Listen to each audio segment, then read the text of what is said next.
જય હિન્દ.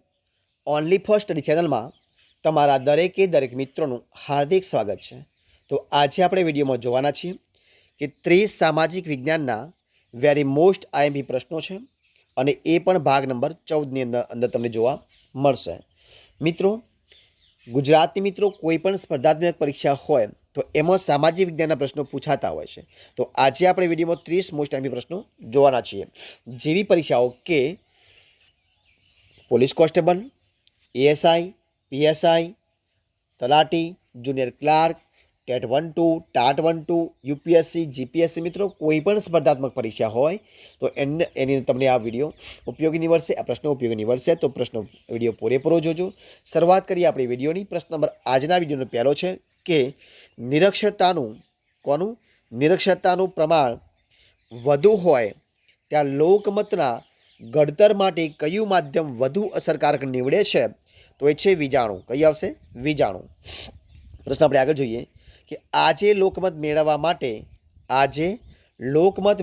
માટે કયા માધ્યમોનો બહોળું પ્રમાણમાં ઉપયોગ થાય છે?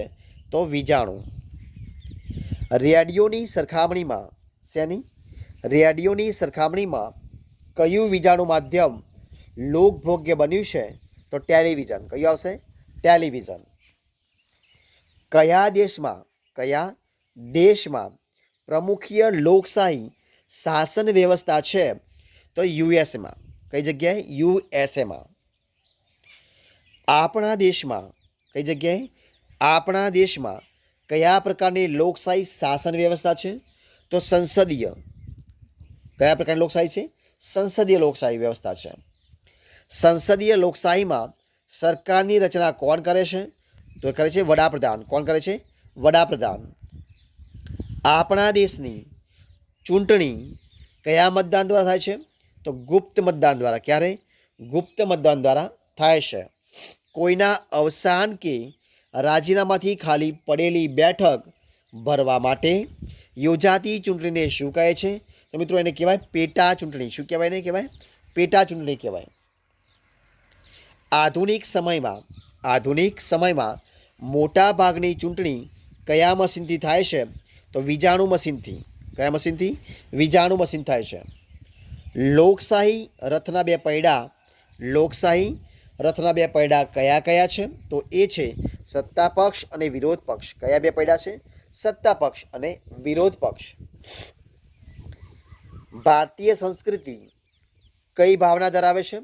તો સમન્વયકારી. કઈ ભાવના? સમન્વયકારી ભાવના ધરાવે છે. ભૌગોલિક દ્રષ્ટિએ ભારત કયા ગોળાર્ધમાં આવેલો છે? તો ઉત્તર ગોળાર્ધમાં. કયા ગોળાર્ધમાં? ઉત્તર ગોળાર્ધમાં આવેલો છે. ભારતની મધ્યમાંથી કયું વૃત્ત પસાર થાય છે? તો કર્કવૃત્ત. કયું વૃત્ત થાય છે પસાર? કર્કવૃત્ત. ભારતમાં સૌપ્રથમ કયા રાજ્યમાં સૂર્યોદય થાય છે? તો અરુણાચલ પ્રદેશમાં. કઈ જગ્યાએ? અરુણાચલ પ્રદેશમાં. ક્ષેત્રફળની દ્રષ્ટિએ વિશ્વમાં ભારત કયા ક્રમે આવે છે? તો 7મા નંબરે. ક્ષેત્રફળની દ્રષ્ટિએ ભારત વિશ્વમાં કયા ક્રમે આવે છે? તો 7મા ક્રમે આવે છે. વિશ્વમાં કેટલા દેશો ભારતના ક્ષેત્રફળથી મોટા છે? તો 6 દેશો મોટા છે અને 7મો ભારતનો નંબર આવે છે. ભારતીય દ્વીપકલ્પની પશ્ચિમે કયો સાગર આવેલો છે? તો અરબ સાગર આવેલો. કયો આવ્યો છે? અરબ સાગર આવેલો છે. ભારતીય દ્વીપકલ્પની દક્ષિણે કયો મહાસાગર આવેલો છે? તો હિન્દ મહાસાગર. કયો મહાસાગર છે? હિન્દ મહાસાગર આવેલો છે. ભારતીય દ્વીપકલ્પની પૂર્વમાં કઈ ખાડી આવેલી છે? તો બંગાળની ખાડી. કઈ ખાડી? બંગાળની ખાડી આવેલી છે. ભારત કયા ગોળાર્ધમાં મોકાનું સ્થાન ધરાવે છે? તો પૂર્વમાં. કઈ જગ્યાએ? પૂર્વમાં. હિન્દ મહાસાગરના શીર્ષસ્થ સ્થાને કયો દેશ આવેલો છે? તો ભારત આવેલો. કયો દેશ આવેલો છે? ભારત આવેલો છે. ઈસવીસન 1869માં કઈ નહેર શરૂ થઈ હતી? તો સુએજ નહેર. કઈ નહેર? સુએજ નહેર શરૂ થઈ હતી. ઇન્ડોનેશિયાની કઈ સામુદ્રની થઈને પેસિફિક મહાસાગર પસાર કરીને કેનેડા અને યુએસએ પહોંચી શકાય છે? તો મલાક્કાની. કઈ? મલાક્કાની સામુદ્રીની. ભારતની જમીન સીમા ઉત્તર પશ્ચિમમાં કયા દેશો સાથે જોડાયેલી છે? તો પાકિસ્તાન અને અફઘાનિસ્તાન. કઈ આવશે? પાકિસ્તાન અને અફઘાનિસ્તાન સાથે જોડાયેલી છે. ભારતની જમીન સીમા પૂર્વમાં કયા દેશો સાથે જોડાયેલી છે? તો બાંગ્લાદેશ અને મ્યાનમાર. કયા દેશો? બાંગ્લાદેશ અને મ્યાનમાર આવશે. ભારતની દક્ષિણ દિશામાં સમુદ્ર કિનારે કયા પડોશી દેશો આવેલા છે? તો શ્રીલંકા અને માલદીવ. કયા આવેલા છે? શ્રીલંકા અને માલદીવ આવેલા છે. ભારત અને શ્રીલંકા કોણ કોણ? ભારત અને શ્રીલંકા કઈ સામુદ્રીની દ્વારા એકબીજાથી અલગ પડે છે? તો પાલ્કની સામુદ્રીની. કઈ આવશે? પાલ્કની સામુદ્રીની. ભારત અને શ્રીલંકા કયા અખાત દ્વારા એકબીજાથી અલગ પડે છે? તો મન્નારનો અખાત. કયો અખાત આવશે? મન્નારનો અખાત. અરબ સાગરમાં કયા ટાપુઓ આવેલા છે? તો અરબ સાગરમાં લક્ષદ્વીપ. કયો આવશે? લક્ષદ્વીપ ટાપુ આવેલો છે. અને આ વિડીયોનો છેલ્લો પ્રશ્ન જો શું છે કે બંગાળાની ખાડીમાં કયા ટાપુ આવેલા છે?